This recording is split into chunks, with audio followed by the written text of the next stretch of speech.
2 Samuel chapter 19. And it was told Joab, Behold, the king weepeth and mourneth for Absalom. And the victory that day was turned into mourning unto all the people, for the people heard say that day how the king was grieved for his son. And the people gat them by stealth that day into the city, as people being ashamed steal away when they flee in battle. But the king covered his face, and the king cried with a loud voice, O my son Absalom, O Absalom, my son, my son. And Joab came into the house to the king and said, Thou hast shamed this day the faces of all thy servants, which this day have saved thy life, and the lives of thy sons and of thy daughters, and the lives of thy wives, and the lives of thy concubines, in that thou lovest thine enemies and hatest thy friends. For thou hast declared this day, and thou regardest neither princes nor servants. For this day I perceive that if Absalom have lived, and all we had died this day, then it had pleased thee well. Now therefore arise, go forth, and speak comfortably unto thy servants, for I swear by the Lord, if thou go not forth, there will not tarry one with thee this night, and that will be worse unto thee than all the evil that befall thee from thy youth until now. Then arose, verse 8, then the king arose and sat in the gate, and he told unto all the people, saying, Behold, the king doth sit in the gate. And all the people came before the king, for Israel had fled every man to his tent. And all the people were at strife throughout all the tribes of Israel, saying, The king saved us out of the hand of our enemies, and he delivered us out of the hand of the Philistines. And now he is fled out of the land for Absalom. And Absalom, whom we anointed over us, is dead in battle. Now therefore, why speak ye not a word of bringing this the king back? And King David sent to Zadok and to Abiathar the priest, saying, Speak unto the elders of Judah, saying, Why are ye the last to bring the king back to his house? Seeing the speech of all Israel is come to the king, even to his house. Ye are my brethren, ye are my bones and my flesh. Wherefore then ye are the last. Verse 12, Ye are my brethren, ye are my bones and my flesh. Wherefore then are ye the last to bring back the king? And say ye to Amasa, Art thou not of my bone and of my flesh? God do so to me, and more also, if thou be not captain of the host before me continually in the room of Joab. And he bowed the heart of all the men of Judah, even as the heart of one man, so that they sent this word unto the king, Return thou and thy servants. So the king returned and came to Jordan, and Judah came to Gilgal to go to meet the king, to conduct the king over Jordan.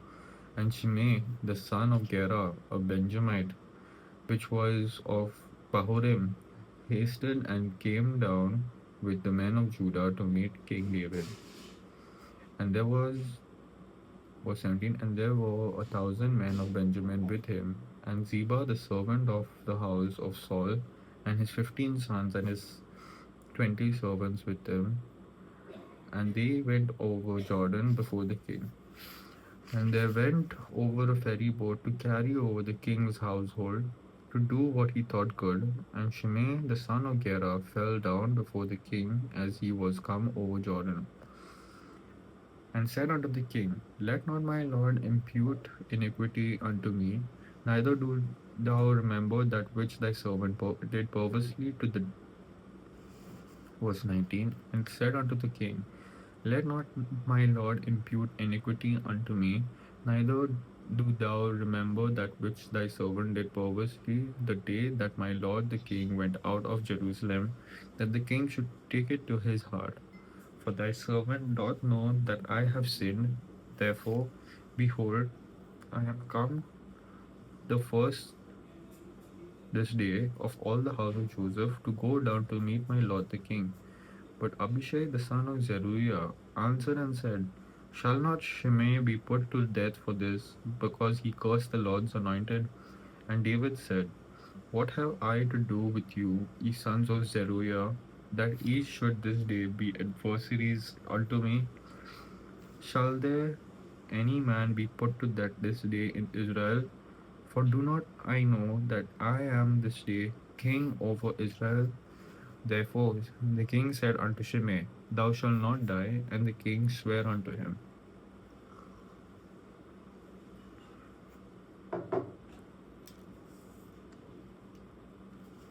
And Mephibosheth, the son of Saul, came down to meet the king, and had neither dressed his feet, nor trimmed his beard, nor washed his clothes, from the day the king departed until the day he came again in peace. And it came to pass, when he was come to Jerusalem to meet the king, that the king said unto him, wherefore wentest thou? Verse 25 again. And it came to pass, when he was come to Jerusalem to meet the king, that the king said unto him, wherefore wentest not thou with me, Mephibosheth?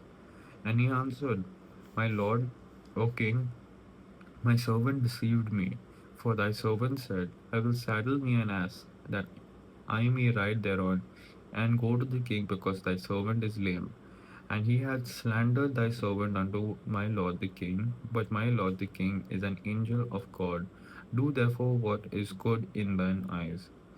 For all of my father's house were but dead men before my lord the king. Yet didst thou set thy servant among them that did eat at thine own table. What right therefore have I yet to cry any more unto the king? And the king said unto him, why speakest thou any more of thy matters? I have said, thou and Ziba divide the land. And Mephibosheth said unto the king, yea, let him take all, for as much my lord the king is come again in peace unto his own house.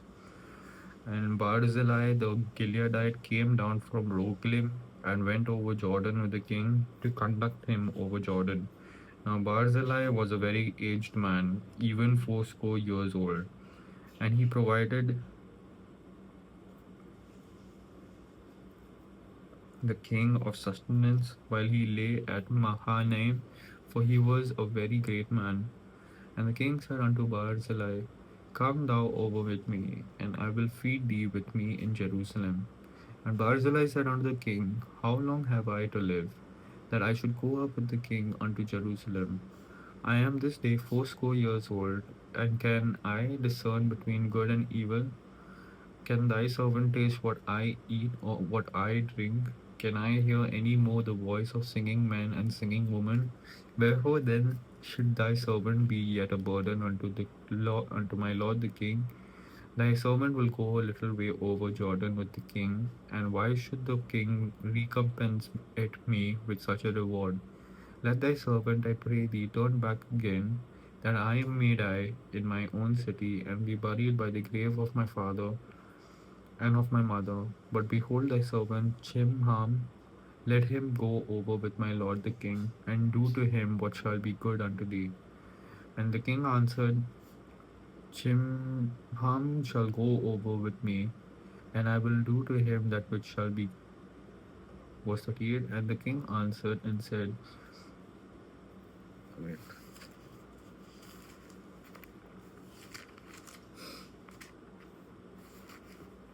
And the king answered, Chimham shall go over with me, and I will do to him that which shall seem good unto thee, and whatsoever thou shalt require of me, that will I do for thee.